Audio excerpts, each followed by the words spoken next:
चालू असलेला हा सप्ताह कशानिमित्त तर अधिक मासानिमित्त. अधिकम कक्ष अधिकम फलम. जेवढं आपण पुण्य करतो तेवढं चांगले. एकदा रामकृष्ण हरी म्हणलं की दोनदा रामकृष्ण हरी म्हणल्याचं पुण्य आपल्याला प्राप्त होते. एकदा ज्ञानेश्वरी पारायण केलं तर 2 वेळेस ज्ञानेश्वरी पारायण केल्याचं पुण्य प्राप्त होतं. आता तुम्ही म्हणाल एकदा दारू पेल्याच्या नंतर तर 10 वेळेस पेल्याचं पाप लागतं. काय 10 वेळेस पेल्याचं पाप लागतं. एकदा खोटं बोलल्यावर 10 वेळेस खोटं बोलल्याचं पाप लागतं. म्हणून जेवढं होईल तेवढं पुण्य करा. ज्ञानेश्वरी पारायण करा, हनुमान चालिसा वाचा. आपल्या इथं पारायण आहे, भरपूर संख्येनं पारायणाला बसलेले आहेत. तसेच आपल्या गावामध्ये सप्ताह तर होतो, परंतु या वर्षी आपण सर्वांना ठरवलं की अधिक मासात सर्वांचं थोडं थोडं का होईना पुण्य सर्वांच्या हातून घडावं. या निमित्तानं आपण सप्ताह ठेवला आणि आज सप्ताहाचा 4था दिवस. कितवा? 4था दिवस. या कार्यक्रमाचं कौतुक जर माऊली ज्ञानोबरायांच्या भाषेमध्ये करायचं झालं तर ते असं करता येईल. प्रथम वैसाखाळी लावण्याची नवाळी प्रगट जैसे आगळी अंगणांगी. या कार्यक्रमाचं कौतुक जर ज्ञानोबरायांनी केलं तर आपण तर माणसं आहोत.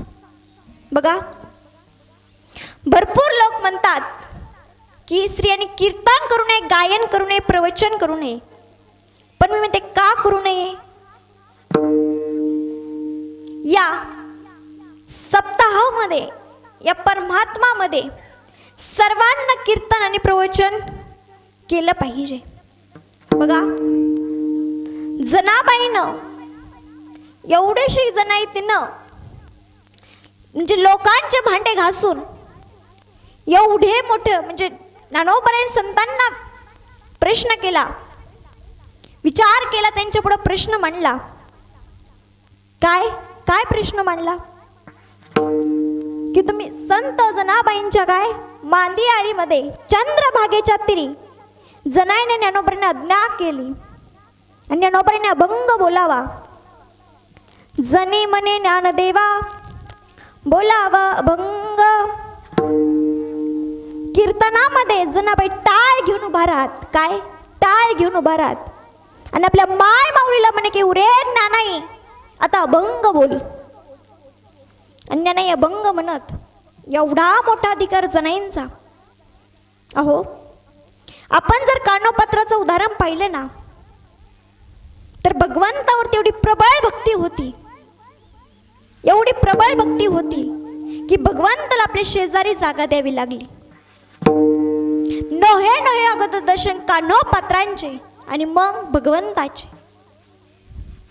आपण जर विचार केला, राधेच्या आणि मीराच्या चरित्राचा विचार केला तर लक्षात येईल. बघा, एक राजघराण्यातली आणि एक गवळ्याच्या घरची. मीरा राजघराण्यातली, राधा गवळ्याच्या घरची. परंतु ह्या दोघींचं माझ्या श्रीकृष्ण कन्हैयावरती एवढं प्रेम होतं, एवढं प्रेम होतं की श्रीकृष्ण कन्हैयाला दोघींच्याही घरी जावं लागलं. एक राधा एक मीरा दोनों ने चाहा शाम को. अंतर क्या बोलो एक प्रेम कहानी एक दशरथ दीवानी. दोनों का प्यार इतना था कि एक कन्हैया को मधुबन में ढूंढती है और एक मन में खोजती है. राधा ने मधुबन में ढूंढा और मीरा ने मन में पाया.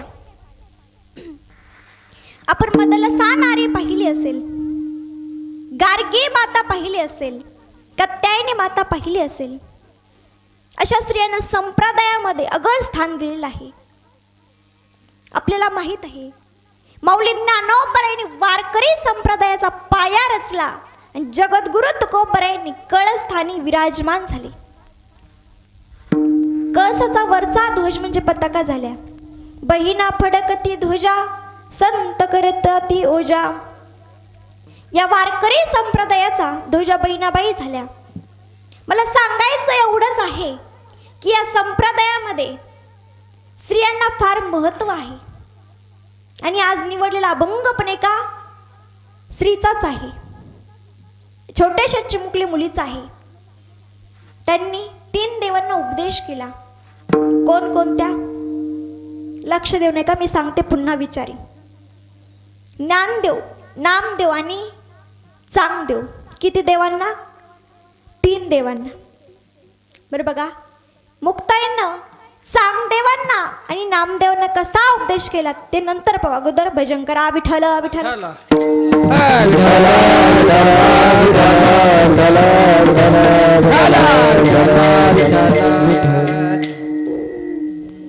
मुक्ताईंना ज्ञानोबांना कसा उपदेश केला ते आपण पाहू. त्यावेळेस सर्व संत म्हणतात, काय म्हणतात? ज्ञानराज माझी योगाची माऊली, जेने निगमाऊली प्रगट केली, गीतालंकार नाम ज्ञानेश्वरी, ब्रह्मानंद लहरी प्रगट केली. या सर्व मोठमोठ्यांचे योग्यांचे माऊली ज्ञानोबराय आहेत. जे चालते ज्ञानबिंब तयाच्या वयो सुखाचे कोंब, उपजता ज्ञानी हे वर्म जाणून आले, लुटांगणी चांग देवा ज्ञानाचा सागर सखा माझा ज्ञानेश्वर. एवढे मोठे महान असणारे ज्ञानोबराय. मग त्यांना मुक्ताईंनी कसा उपदेश केला? तर एकदा ज्ञानोबराय एका पुण्यनगरीमध्ये मधुकरी मागण्यासाठी गेले होते आणि एका घरासमोर जाऊन उभे राहिले. म्हणले, माते भिक्षा दे. आतून आवाज आला, अरे कोण रे तू? आई, मी ज्ञानदेव. अरे खबरदार मला आई म्हणशील तर. काय? खबरदार मला आई म्हणशील तर. तेव्हा ज्ञानोबराय म्हणतात, अगं आई भिक्षा दे. तेव्हा आतून आवाज येतो, अरे ज्ञान्या, तुला सांगितलं ना एकदा, तुला भिक्षा वगैरे काही मिळणार नाही. मग त्यावेळेस ज्ञानोबराय खाली मान घालतात आणि पुढे चालायला लागतात. ते भिक्षा दे. पुन्हा आतून आवाज येतो, अरे ज्ञान्या, तुला या गावामध्ये भिक्षा मागण्याची परवानगी कुणी दिली? तेव्हा ज्ञानोबराय म्हणतात, माते हे गाव आपलंच आहे, या गावामध्ये भिक्षा मागण्याची काय गरज? अरे मला उलट बोलतोस, चल चालता हो, तुला भिक्षा वगैरे काही मिळणार नाही. मग ज्ञानोबराय खाली मान घालतात आणि पुढे चालायला लागतात. पुढे एका घरासमोर जाऊन उभे राहतात. म्हणतात, माते भिक्षा दे. आतून एक स्त्री खाली मान घालून ज्ञानोबरायांच्या काखेमध्ये असलेल्या झोळीमध्ये ज्ञानोबरायांना भिक्षा टाकते आणि ज्ञानोबरायांना त्या स्त्रीमध्ये आपली रुक्मिणी माता दिसतात. ज्ञानोबराय विचार करतात, आता आपण आपल्या मुक्ताईंकडे जायला हवं. ते सिद्धबेटाकडे जायला निघतात. तेवढा प्रश्न म्हणजे विचार येतो, अरे आपण आता आपल्या मुक्ताईंकडे जायला हवं. तितक्यात पुढे विसोबा खेचर येतात. ज्ञानोबरायांच्या हातात ती झोळी विस्कवून घेतात, फाडून फेकून टाकतात आणि ज्ञानोबरायांना म्हणतात, अरे ज्ञान्या, तुला किती वेळा सांगितलं या गावामध्ये भिक्षा मागत जाऊ नकोस, तरी तू भिक्षा मागतोस. तेव्हा ज्ञानोबराय काय म्हणतात ऐका, अहो आमच्या आईवडिलांची चुकी होती, त्यांनी त्यांची चुकी कबूल करून इंद्रायणीमध्ये देहांत प्रायश्चित केले, त्यात आमची काय चूक? तुम्ही आम्हाला एवढं छेतात, एवढं बोलतात, एवढं मारतात, त्यात आमची काय चूक? त्यावेळेस ते काही न ऐकता ते पुढे निघून जातात. मग ज्ञानोबराय आकाशाकडे पाहतात आणि म्हणतात, अरे अरे देवा, एवढा का छळ करतोस? असं म्हणून ते इंद्रायणीकडे जातात. इंद्रायणीमध्ये गेल्याच्या नंतर आपली ओंजळ इंद्रायणीमध्ये बुडवतात आणि पुढे चालायला लागतात. तेवढ्या ज्ञानोबरायांना म्हणतो, अरे ज्ञान्या, अरे तू पूर्ण इंद्रायणी बाटलीस. तेव्हा ज्ञानोबरायांच्या डोळ्यामधून अश्रू येतात आणि पुढे मुक्ताईंकडे जायला निघतात. मुक्ताई लांबूनच पाहते, माझा ज्ञानदादा येत आहे, त्याने माझ्यासाठी काहीतरी खायला आणलं असेल असं म्हणून मुक्ताई ज्ञानोबरायांकडे धावत जाते. पाहते तर ज्ञानोबरायांच्या डोळ्यामध्ये अश्रू येत आहेत, त्यांचं अंग तापेने थरथर कापत आहे. मुक्ताई ज्ञानोबरायांना म्हणते, ज्ञानदादा तू इथे बस, मी तुला पाणी घेऊन येते. त्यावेळेस ज्ञानोबराय तिथे बसतात, विचार करतात, अरे आपली काहीच चूक नाही, तरी हे लोक आपल्याला एवढं छळतात, एवढं बोलतात, एवढं मारतात. यांचा ना आपला काही संबंधच ठेवायचा नाही असं म्हणून ज्ञानोबराय आपल्या पर्णकुटीकडे जातात. आतून दरवाजाची कडी लावतात आणि ध्यानस्थ बसतात. तेवढ्यात मुक्ताई येते आणि ज्ञानोबरायांना आवाज लावते, अरे ज्ञानदादा, अरे ज्ञानदादा, कोठे आहेस तू? त्यावेळेस मुक्ताईंचा आवाज ज्ञानोबराय ऐकत होते, परंतु त्यांना बोलण्याची इच्छा नव्हती. त्यावेळेस मुक्ताईंचे लक्ष पर्णकुटीकडे जाते आणि पाहते तर आतून दरवाजा लावलेला आहे. मग ती खिडकीतून डोकावून पाहते, ते ध्यानस्थ बसलेले आहेत. मुक्ताई ज्ञानोबरायांना म्हणते, अरे ज्ञानदादा, अरे काय झालं तुला, सांग ना. अरे ज्ञानदादा, या मूर्ख लोकांचं वाईट वाटून घेऊ नको. अरे त्यांना तुझी योग्यता समजली नाही. संत पदाला जर प्राप्त व्हायचं असेल तर जीवनामध्ये दया आणि क्षमा असायला पाहिजे. काय, दया आणि क्षमा असायला पाहिजे. अरे ज्ञानदादा, एखादा कीर्तनकार जर रोडने जात असेल आणि त्याला जर एखाद्या दारुड्याने शिव्या दिल्या तर तो कीर्तनकार म्हणेल, जाऊ द्या, दारुडाच आहे, त्याचं काय वाईट वाटून घ्यायचं. अरे ज्ञानदादा, अरे ते मूर्ख लोक आहेत, त्यांचं काय वाईट वाटून घ्यायचं. त्या लोकांचं काही वाईट वाटून घेऊ नको. ते मूर्ख लोक आहेत. विठ्ठल विठ्ठल.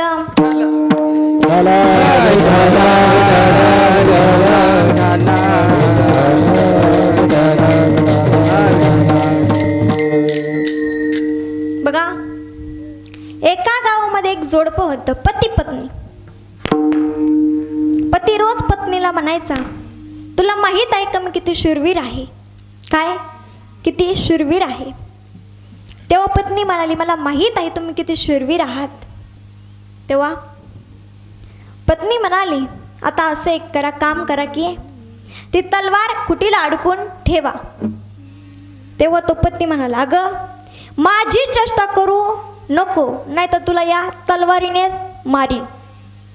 त्यावेळेस पत्नी म्हणाली, मला मारू रणांगणावर जा आणि 4-5 माणसाचे शिर कापून आणा. काय, शिर कापून आणा. गडी जरा रागीटच होता, चपळ होता. हा पळतच रणांगणावर गेला आणि 22 हात कापून आणले. काय, 22 हात कापून आणले आणि पत्नी पुढे ठेवले. त्यावेळेस पत्नी म्हणाली, अहो मी तुम्हाला काय सांगितलं होतं, मी तुम्हाला शिर कापून आणण्यासाठी सांगितलं होतं, तुम्ही काय आणले. त्यावेळेस तो पती म्हणाला, अगं मी जाण्याच्या अगोदर, काय, मी जाण्याच्या अगोदर कितीतरी शिर कापून नेले होते, म्हणून मी हातच आणले. विठ्ठल विठ्ठल.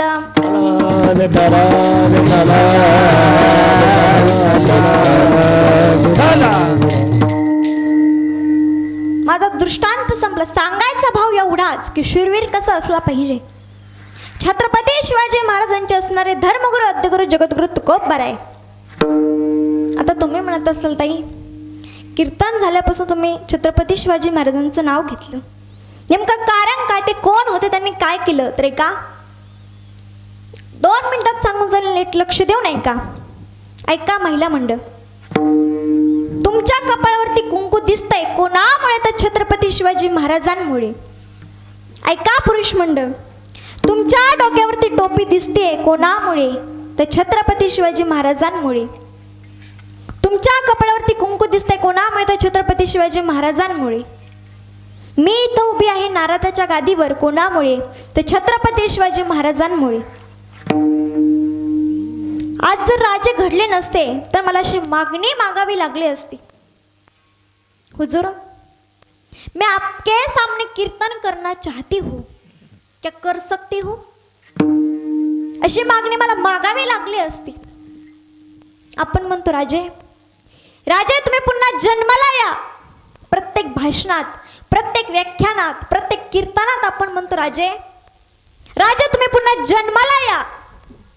अरे, छत्रपती शिवाजी महाराज जन्माला येतील यात शंका नाही, पण त्या अगोदर त्याची जिजाऊ घडली पाहिजे.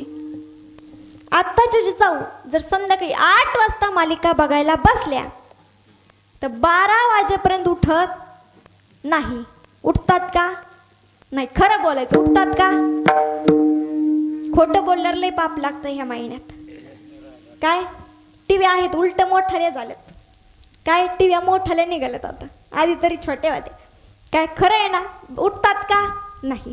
शहाजी राजे तो चहा पिऊन जातो तरीही बिचारे उठत नाहीत. अरे केव्हा येतील छत्रपती शिवाजी महाराज आपल्या पोटी?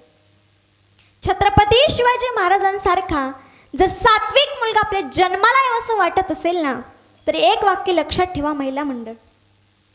मुलगा गर्भामध्ये असताना ज्ञानेश्वरी वाचायला घ्या छोटी, रामकृष्ण हरी म्हणा, स्वयंपाक बनवताना साधुसंतांचे आशीर्वाद घ्या, तेव्हा कोट्यान कोटी छत्रपती शिवाजी महाराज येतील तुमच्या पोटी. म्हणून ज्यांना ज्यांना वाटतं की आपण खरंच स्वाभिमानानं अभिमानानं जगावं, मान वरती करून जगावं, तर तुम्हाला सुद्धा, तुम्हा सर्वांना माऊली ज्ञानोबारायांचे, जगद्गुरु तुकोबारायांचे आणि छत्रपती शिवाजी महाराजांच्या विचारांची गरज आहे. शौर्य आणि चातुर्य म्हणतात कशाला? कशाला म्हणतात? राजाने जे स्वराज्य उभं केले तर ते कसं केले? त्यांच्या कष्टांची जाणीव आपल्याला असली पाहिजे. आम्ही जर कधी कधी कीर्तनामध्ये राजांचा इतिहास सांगायला गेलं की लोक आम्हाला सुद्धा प्रश्न करतात, ताई तुम्ही राजांचा इतिहास कीर्तनामध्ये सांगतात, तुमचे राजे का देव होते का? दादा, छत्रपती शिवाजी महाराज देव होते का माहीत नाही, परंतु राजांमुळे प्रत्येक मंदिरामध्ये देव आज जिवंत आहे. कोणामुळे? तर फक्त आणि फक्त राजांमुळे. एवढे उपकार राजांच्या आपल्यावरती आहेत. तुम्ही इथं सर्व बसलेला आहात, मी इथं उभी आहे. कोणामुळे? तर फक्त आणि फक्त छत्रपती शिवाजी महाराजांमुळे. माझ्या जिजाऊची पुण्याई कशी आली व फळाला, माझ्या जिजाऊची पुण्याई कशी आली व फळाला, तो बापाचा बाप वाघ शुभा जन्माला, तो बापाचा बाप वाघ शुभा जन्माला, तो बापाचा बाप वाघ शुभा जन्माला,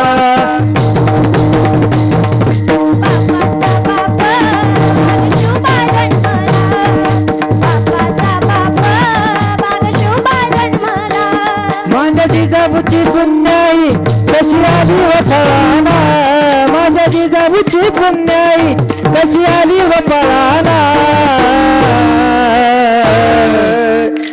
तो बापाचा बाप वाघ शोभा जन्मला, तो बापाचा बाप वाघ शोभा जन्मला, तो बापाचा बाप वाघ शोभा जन्मला, वाची पुण्याई कशी आली व फळाला, वाची पुण्याई कशी आली व फळाला,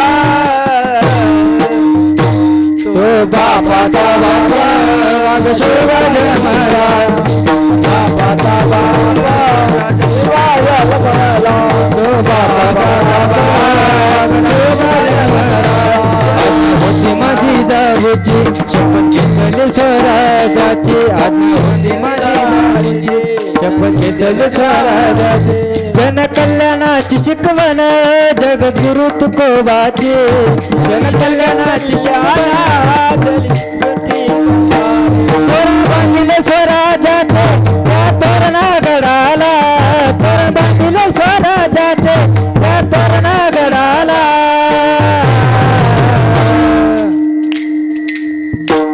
तो बापाचा बापा वासोबा जन्मला, तो बापाचा बापा वासोबा जन्मला, तो बापाचा बापा वासोबा जन्मला, तो बापाचा बापा वासोबा जन्मला, तो बापाचा बापा वासोबा जन्मला, तो बापाचा बापा वासोबा, तो बापाचा बापा वासोबा जन्मला, तो बापाचा बापा वासोबा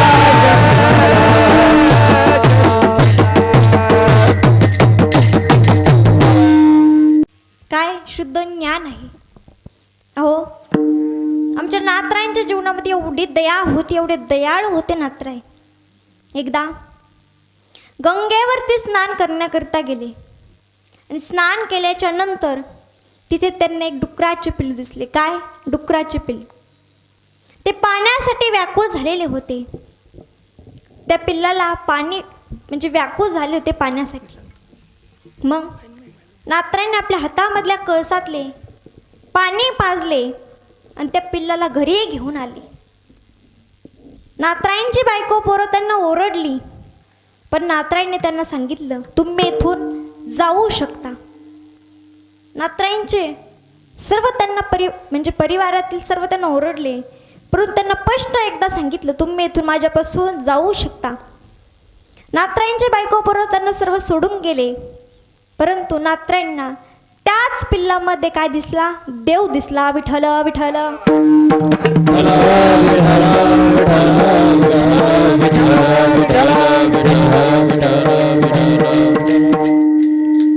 तसेच पुन्हा एकदा दुसरे संत महात्मे गंगेवरती गेले. गंगेवरती गेल्याच्या नंतर तिथे त्यांना एक पाण्यात पडलेला विंचवाचं पिल्लू दिसलं. त्या पिल्लाला वाचवण्याकरती वरती घेतलं. ते वरती घेतल्याच्या नंतर त्या विंचवाच्या पिल्लानं हाताला दंश केला, चावला. पुन्हा तो त्याने संत महात्म्याने हात झटकला. पुन्हा तो पिल्लू पाण्यामध्ये पडला. परत त्याला वाचवण्याचा प्रयत्न केला. परत त्याने दंश केला. परत हात झटकला. पुन्हा पाण्यात पडला. तसं करत करत 7-8 वेळा झालं. एक सद्गृहस्थ बसलेला होता. तो म्हणाला, अहो दादा, द्या त्याला सोडून. तो सारखा तुम्हाला चावण्याचा प्रयत्न करतोय आणि तुम्ही त्याला सारखा वाचवण्याचा प्रयत्न करतात. द्या त्याला सोडून. तेव्हा ते संत महात्मे म्हणाले, अहो, तो 50 ग्रॅमचा असून मला चावण्याचं सोडत नाही, तर मी त्याला वाचवण्याचा का सोडू? जीवनामध्ये दया आणि श्रम असायला हवी. ज्या द्रौपदीचे अवस्थामाने 5 मुले मारली. किती? 5. तर ही द्रौपदीने माफ केले. एकदा प्रोपोल युगामध्ये पांडवांनी असं एक महल तयार केलं होतं. त्या महलामध्ये जिथे पाणी होतं तिथे फरशी दिसत होती आणि जिथे फरशी आहे तिथं पाणी दिसत होतं. दुर्योधन आपल्या गुरूंकडून विज्ञान शिकून हस्तिनापूर नगरीमध्ये आला आणि त्याने सर्व पाहिल्याच्या नंतर तो तिथे आला. त्याला पाणी दिसले. तो आपले धोतर वरती करून चालू लागला. पुन्हा त्याला फरशी दिसले. तो आपला धोतर खाली करून आणि मनेशीरपणे चालू लागला. तो तिथे धपकन पडला. तिथे द्रौपदी होती. द्रौपदी हसली आणि म्हणाली, आंधळ्याचं मुल हे आंधळच. दुर्योधन खूप चिडला. त्याला राग आला.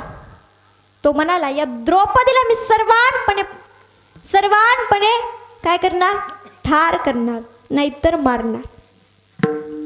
त्यावेळेस मग नंतर पांडवामध्ये आणि कैरवामध्ये भरपूर युद्ध झालं. पांडव हरले गेले आणि कैरव जिंकले गेले. त्यावेळेस पांडवाचे सर्व धन संपत्ती पूर्ण गेलं. फक्त द्रौपदी माता राहिल्या. त्यावेळेस दुर्योधनाने दुःख शासनाला सांगितले, अरे जा त्या द्रौपदीला घेऊन ये, स्वच्छ कर. त्यावेळेस दुर्योधन तिथे गेला आणि द्रौपदीच्या केसाला धरून महलामध्ये घेऊन आला. त्यावेळेस द्रौपदी सर्वांकडे पाहत होती. कोणी माझी रक्षा करेल, कोणी मला संकटातून वाचवेल. आपल्या पांडवांकडे पाहिलं. त्यांनी आपल्या मना खाली केल्या. आपल्या मुलांकडे यांनी आपल्या मनाखाली केल्या. मग शेवटी द्रौपदीने आपल्या श्रीकृष्ण कन्हैयाला आवाज दिला, कोठे गुंतलासे दोरके चराया, वेळ काळ सखया लाविल्या.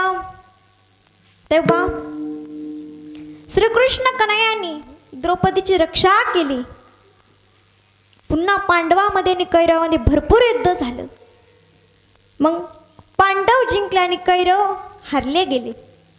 एकही कैरव जिवंत नव्हता, सारे मरण पावले. फक्त दुर्योधन जिवंत होता. त्याच्याही अंगातून तीळ तीळ रक्त वाहत होतं. तिथे अश्वत्थामाला आणि म्हणाला, अरे दुर्योधना, अरे मित्रा, अरे काय झालंय तुझे हाल, कोणी केलं असं सारं, काय झालं बघ ना तुझी अवस्था. त्यावेळेस दुर्योधन म्हणतो, अरे मित्रा, तू माझं एक काम कर. काय काम कर? की एकही पांडवाला सोडू नको, सर्व पांडवांना मारून तू माझ्याकडे घेऊन ये. काय? सर्व पांडवांना मारून माझ्याकडे घेऊन ये. मग दुर्योधन तसं म्हणल्याच्या नंतर दुःख शासनाला विचार पडला, अरे एवढा मोठा दुर्योधन, त्यालाही पांडवाने मारले, मग आपण काय, त्याच्या पुढं कोणती काय आहे आपण? पण प्रयत्न करू. काय? प्रयत्न करू. मित्रासाठी काही करू शकतो. बघा, मित्र मळका असावा पण जळका नसावा. काय? मित्र मळका असावा पण जळका नसावा. मित्र छोटा असावा पण खोटा नसावा. मित्र सोबत घेऊन चालणारा असावा, पाठीमागे ओढणारा नसावा. मित्र एकच असावा पण जीवाला जीव देणारा असावा. काय? जीवाला जीव देणारा असावा. नाही तर अशा मैत्रीत काही नाही. तसं बघा, मग दुर्योधनानं दुःख शासनाला सर्व सांगितलं. मग दुर्योधना म्हणला, असं कर तसं कर. मग दुःख शासन पुढे गेला. त्यांनी विचार केला, रात्री 5 पांडव एकाच झोपडीमध्ये झोपतात, त्यावेळेस आपण त्यांना मारू. पण हे सर्व श्रीकृष्ण कन्हैयाला समजले. मग श्रीकृष्ण कन्हैयांनी 5 पांडवाला आपल्याकडे झोपायला बोलवले, म्हणजे आनंद साजरा करायला बोलवलं. मग रात्र झाली. अश्वत्थामा तिथे आला. पाहिलं, त्या झोपडीमध्ये 5 पांडव झोपलेले होते. 5 पांडवाला मारले आणि आपल्या मित्राकडे, म्हणजे आपल्या दुर्योधनाकडे घेऊन गेला. आणि मित्राला म्हणाला, मित्रा, अरे दुर्योधना, बघ मी 5 पांडवाला मारून घेऊन आलोय. त्यावेळेस दुर्योधनाने एक मुंडक घेतले, फोडून पाहिले तर ते लगेच फुटले. त्याला लगेच समजले, हे पांडव नाहीत. पांडव एवढ्या हलक्यामध्ये घेण्यासारखे नव्हते. मग दुसरा घेतो, उजाड लावतो, उजाडात पाहतो तर दादा हो माता माऊल्या हो, ते पांडव नव्हते. पांडवाची 5 मुले होती. त्या क्षणी दुर्योधन आपला प्राण सोडतो. सकाळ होते. द्रौपदी माता पळतच येतात. पाहतात तर आपल्या मुलाचे शिर नाही. तर द्रौपदी माता रडतात, म्हणतात, ज्याने माझ्या द्रौपदीला त्रास दिला मी त्याला जिवंत सोडणार नाही. अर्जुन श्रीकृष्ण कन्हैयाला म्हणतात, चलो साथी, मुझे पता है मेरे 5 बेटों को किसने मारा है, उस अश्वत्थामा ने, चलो. अर्जुन आणि श्रीकृष्ण कन्हैया त्याचा पाठलाग करतात, पुढे निघतात. निघल्याच्या नंतर तिथे अश्वत्थामाला पकडतात, मारणारच. की श्रीकृष्ण कन्हैया अर्जुनला म्हणतात, अर्जुना, अरे याला द्रौपदीकडे घेऊन चल. द्रौपदीच्या याने 5 मुले मारली, एवढा द्रौपदीला एवढा त्रास दिला, त्या द्रौपदीकडे याला घेऊन चल. मग द्रौपदीकडे त्याला घेऊन जातात. अर्जुन द्रौपदीला म्हणतो, अगं द्रौपदी, अगं सांग याला कसं मारू, याने तुझ्या 5 मुले मारली, एवढा त्रास दिलाय, अगं सांग याला कसं मारू. तेव्हा द्रौपदी काय म्हणते ऐका महिला मंडळ, स्वामी याला मारू नका, मला माहीत आहे पुत्र मेल्याच्या नंतर आईला किती दुःख होतं.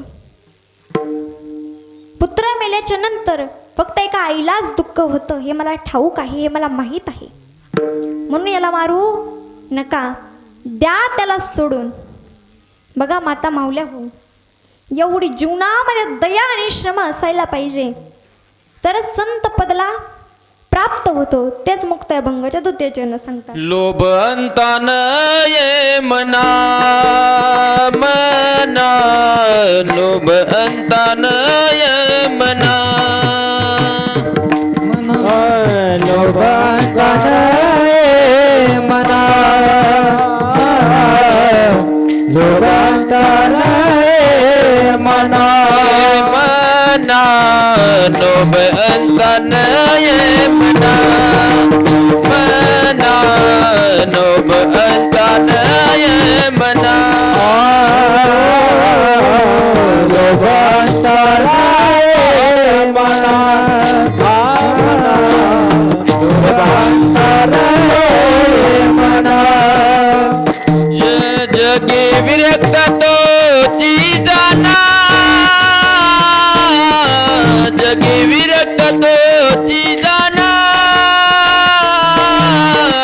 लोभ अंतान ये मना, मना लोभ अंतान ये मना, लोभी अंगारता मना, जगी विरक्त तोची जाना, लोभ अंतान ये मना,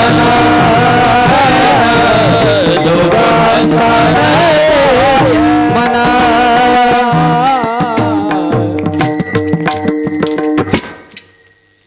लोभ हंता नये मना, जगे विरक्त तोची जाना.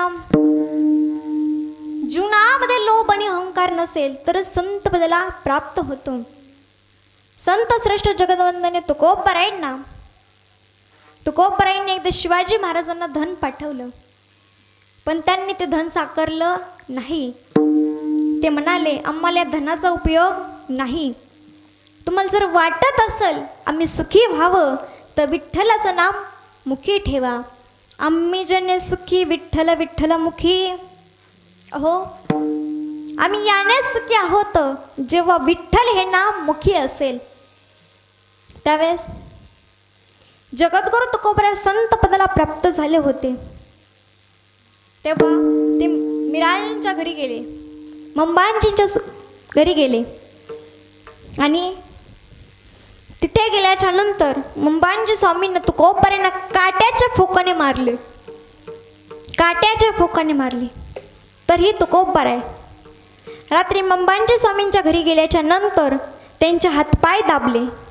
एवढी दया क्षमा जीवनामध्ये असायला हवी. दया क्षमा ज्याचे अंगी. अहो, मिराजींना कसला लोभ नव्हता, कसलाच अहंकार नव्हता, कसलाच अहंकार नव्हता.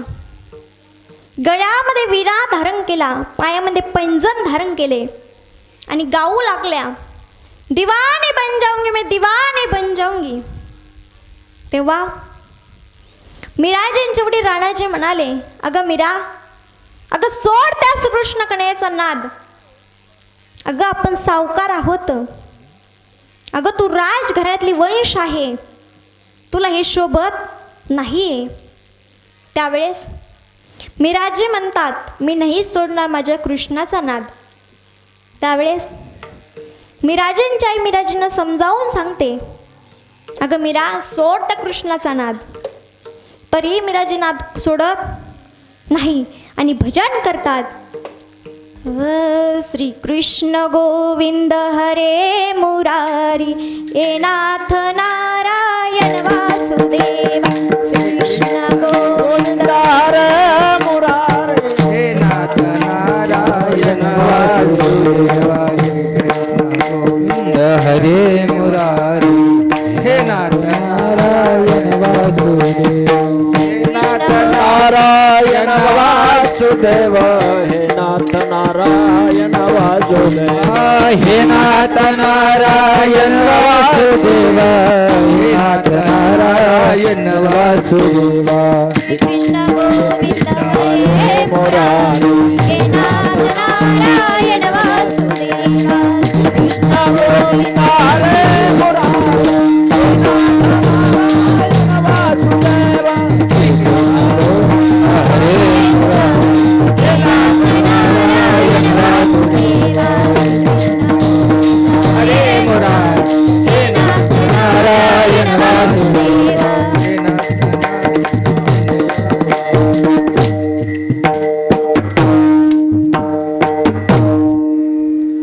तरी मीराजी कृष्णाचं नाद सोडत नाही.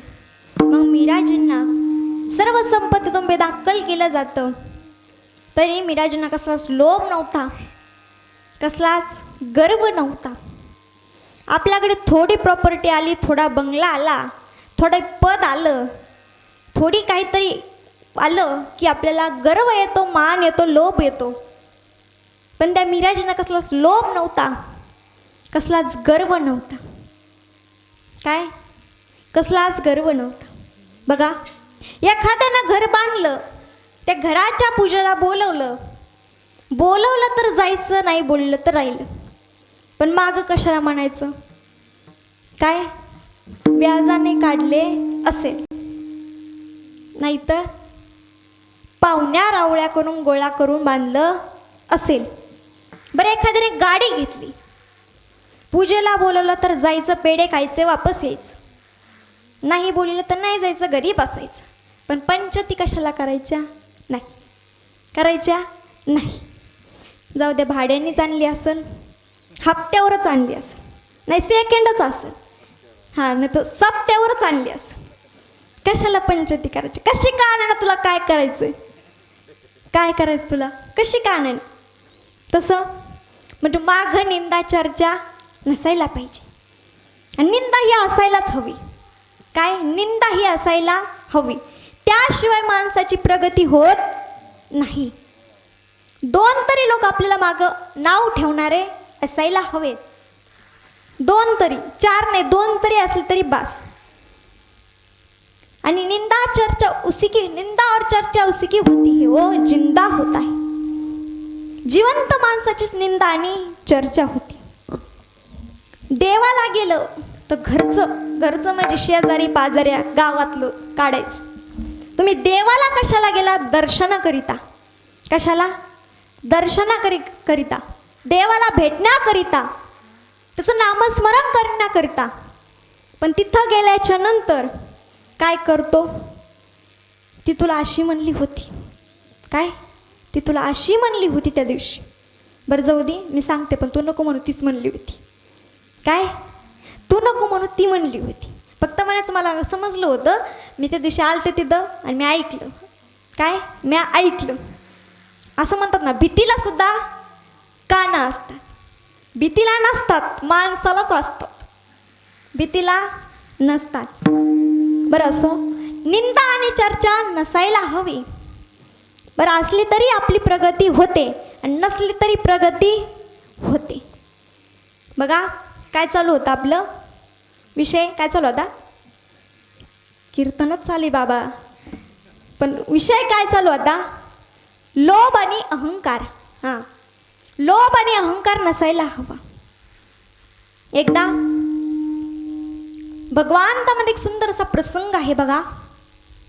बंका आणि रंका हे दोघे पती पत्नी, त्यांचा असा नित्यक्रम असायचा. रोज सकाळी लवकर उठून जंगलामध्ये जायचे, लाकडे गोळा करायचे आणि बाजारात नेऊन विकायचे. असा रोजचा नित्यक्रम असायचा. एकदा विष्णू आणि लक्ष्मी गप्पा मारत बसल्या होत्या. त्यावेळेस लक्ष्मींना विष्णूंना प्रश्न केला, स्वामी, तुम्ही म्हणता ना बंका आणि रंका हे तुमचे अपार भक्त आहेत, मग तुम्ही त्यांना काहीच का देत नाही? त्यावेळेस विष्णू म्हणाले, अगं मी देतो पण ते घेत नाहीत. बरं जाऊ द्या, आपण त्यांची आज परीक्षा घेऊन पाहू असे म्हणाले. आणि जोरदार पाऊस पडला. भरपूर पाऊस पडला, इकडे घराच्या बाहेर पडता येईना, रात्रभर पाऊस चालू. मग यांना काय घराच्या बाहेर निघता येईना, मग काय म्हणतात लाकडं गोळा करून ते बाजारात विकायला न्यायचे ना आपले पोट भरायचे. मग ते आज काय करणार, बाहेर निघता येईना म्हणल्यावर ते लाकडे कसे गोळा करतील, आपलं पोट कसे भरतील, हा सर्व प्रश्न पडला. परंतु ते नामस्मरण करीत राहिले. आपण एकदा नामस्मरण करू. नारायण नारायण नारायण नारायण नारायण नारायण नारायण श्रीमन्नारायण नारायण नारायण